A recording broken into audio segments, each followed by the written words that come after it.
სულხან თამაზაშვილი განმარტავს, რომ უკვე დაგეგმილი ან დაწყებული პროექტების წარმატებით განხორციელება და ბოლომდე მიყვანა მისი სტრატეგიული საზრუნავია.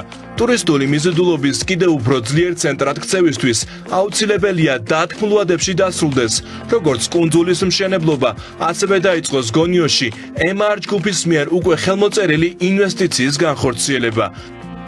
პროექტის თანახმად სანაპირო ზოლში აშენდება პრემიუმ კლასის საცხოვრებელი კორპუსები, სასტუმროები, გასართობი, რეკრეაციული სივრცეები, მოსასვენებელი სივრცეები. ასევე მნიშვნელოვანი არანაკლებ მნიშვნელოვანი პროექტია ბათუმის შემოსასვლელში. ეს არის ამბასადორ ბათუმი აილენდი. ეს არის ინოვაციური პროექტი, რომელიც შედგება ორი ნახევარკუნძულისგან და ერთი კუნძულის შერწყმისგან, სადაც მოეწყობა გასართობი ტურისტული ინფრასტრუქტურა, იქნება ასევე პრემიუმ კლასის საცხოვრებელი კორპუსები, იქნება სასტუმროები.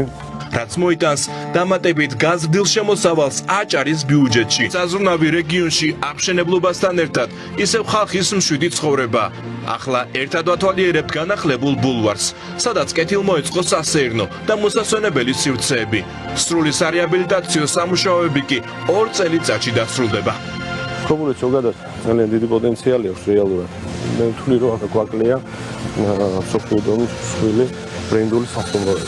ძალიან საინტერესო ინვესტორები წინადადებებით არიან მოსულები, მოლაპარაკების პროცესში ვართ და ამბიციური გეგმები გვაქვს და ქობულეთი აღიდგენს ტურისტული ჰაბის სტატუსს. აჭარაში მასშტაბური მშენებლობები გაგრძელდება, თუმცა ის ერთიან სტანდარტში მოექცევა, რომელიც არც ბიზნესს დააზარალებს და მოსახლეობის ინტერესებსაც დაიცავს.